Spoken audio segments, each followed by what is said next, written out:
Hello from me, Lazarus. Welcome to the next lesson in the course on creating a website from scratch. We are currently reviewing my book of the same name.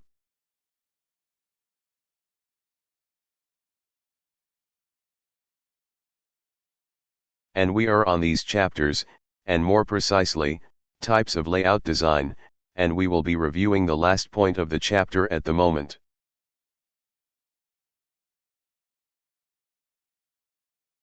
Responsive design. Let's open the PDF file. The terms adaptive and responsive design are often confused and mixed up, and some people even think that they are one and the same, but that's not true. With responsive design, the layout of elements on the screen remains the same, regardless of the size and resolution of different devices. So responsive design is a combination of adaptive, elastic, and elastic design. It also uses media queries, so they can be used, but there are no different layouts. And through these queries, the optimal style for a given device is simply determined. Other features of responsive design are flexible elastic layout. Its dimensions are set in relative units of measurement, usually in percentages.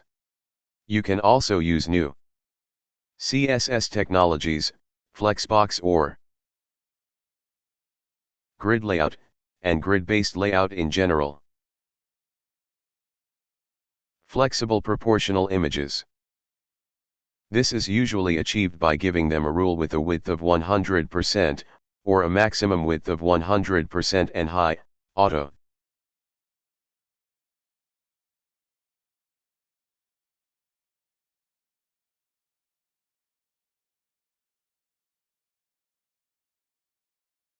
Also, here with images new techniques can be used. Flexible proportional text. The new units are commonly used, related to the visible area of the screen. Viewport. In addition, there are additional features, some of which are the use of vector images, the use of rectangular blocks with rounded corners, which are used as a container for content.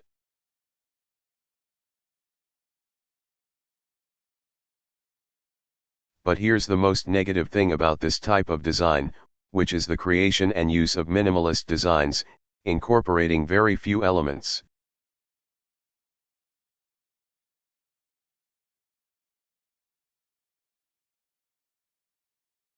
There are other features that we won't discuss. For more information, for example, you can visit this site. We'll show you how our example should look with responsive design.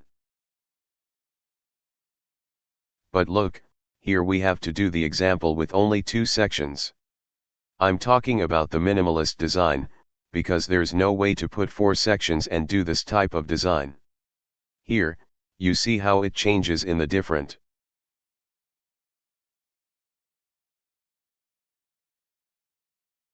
mockups on tablet and mobile. Here, by the way, let's show it in reality. Here's what it looks like. We go to the right and we start to zoom out. And you see that nothing is changing here, it's just making the text and the image smaller.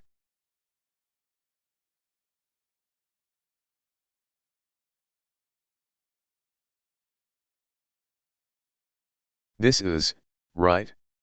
What's different from the previous design?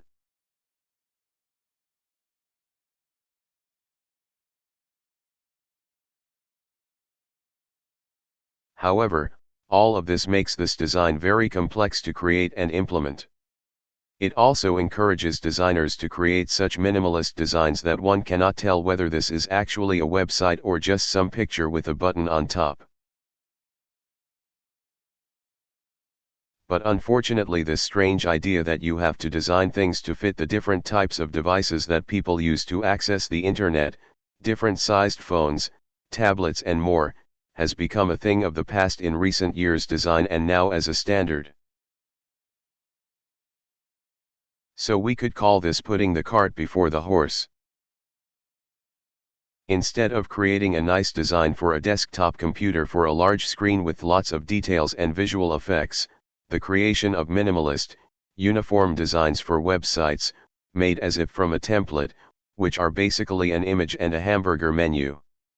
And so instead of encouraging and predisposing our site visitors to use a computer and open it on their computer to fully enjoy it, we do them a disservice by making elementary and simple design, so that they can see it on their phones.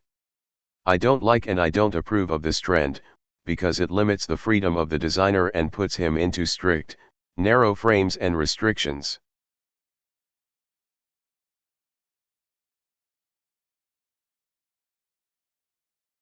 That concludes the chapter on types of design. At the end of the chapter, we will mention again that various tools have been created to automate the layout and placement of elements on the site, to create responsive designs.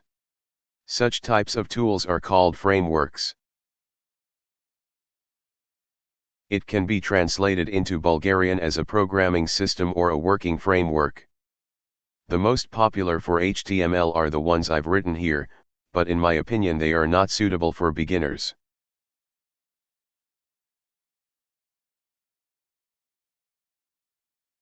So try not to use them at first so that you can learn the basics of HTML and CSS. That's all for this lesson.